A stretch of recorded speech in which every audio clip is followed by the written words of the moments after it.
Diabal Jabal 2, c'est un exercice essentiellement axé sur le combat et le tir en montagne, en liaison avec nos partenaires émiriens, ce qui nous a permis notamment de mixer nos unités. Il faut savoir que nous venons régulièrement nous entraîner dans des zones montagneuses, que ce soit en Ouganda, en Jordanie ou aux Émirats Arabes Unis. Nous avons un terrain de prédilection, une montagne au milieu chaud, ce que les gens ont tendance parfois à oublier.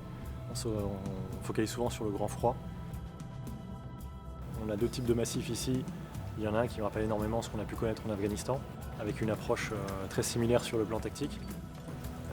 En milieu chaud, j'ai découvert aussi au Moyen-Orient, entre la Jordanie, le Liban ou encore les Émirats Arabes Unis, qui on avait des massifs montagneux extrêmement divers, qui a mené à avoir une approche tactique mais aussi technique différente et qui nous permet de développer notre expertise vraiment dans ce milieu-là. Comme ça, ce qui se passe à la fin, bien attaché.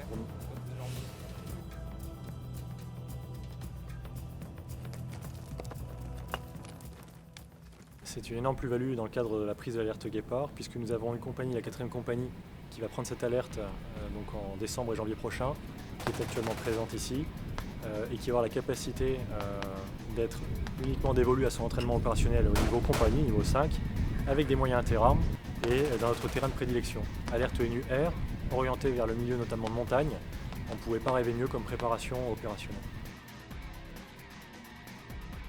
Hier soir, on a commencé le combat synthèse, donc sur 2 fuseaux, la compagnie et la compagnie émirienne mélangées. L'objectif était d'accéder à une zone refuge, de s'infiltrer jusqu'à une zone refuge ennemie et de prendre d'assaut, de s'emparer de cette base refuge. Donc une compagnie s'est infiltrée par le plateau, par un talweg assez difficile, et une autre compagnie est montée du wadi sur le plateau avec environ 800 mètres de dénivelé dans un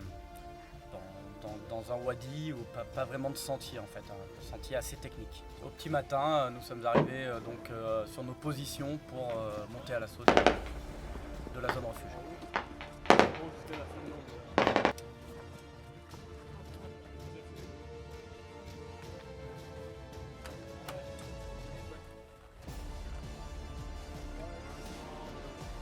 C'était une bonne synthèse puisqu'au final on retrouve vraiment ce qu'on a travaillé tout au long de ces 3 semaines, en particulier tout ce qui était franchissement, combat en montagne, pour après finir sur du combat ZUB où on a pu en faire durant ce mandat et échanger avec les Émiratis aussi à propos du combat ZUB.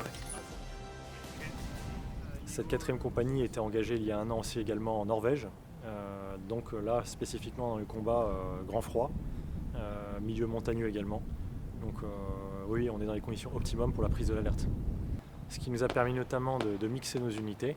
Nous avons une compagnie à 2 sections émiriennes, une section française, et inversement 2 sections françaises, une section émirienne.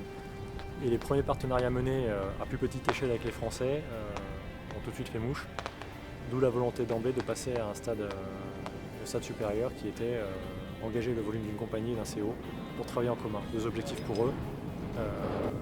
Les champs de manœuvre de base, l'unité élémentaire, la compagnie, pouvoir former leur compagnie au combat en montagne et acculturer aussi leurs officiers de centre opération à la manœuvre au combat en montagne. Donc effectivement, c'est bien des nécessités opérationnelles avérées sur le terrain qui ont amené à la création du 11e bataillon et une vraie volonté du CEMAT actuel, donc, qui a remplacé celui qui a initié ce bataillon, à faire perdurer ce partenariat et à le développer.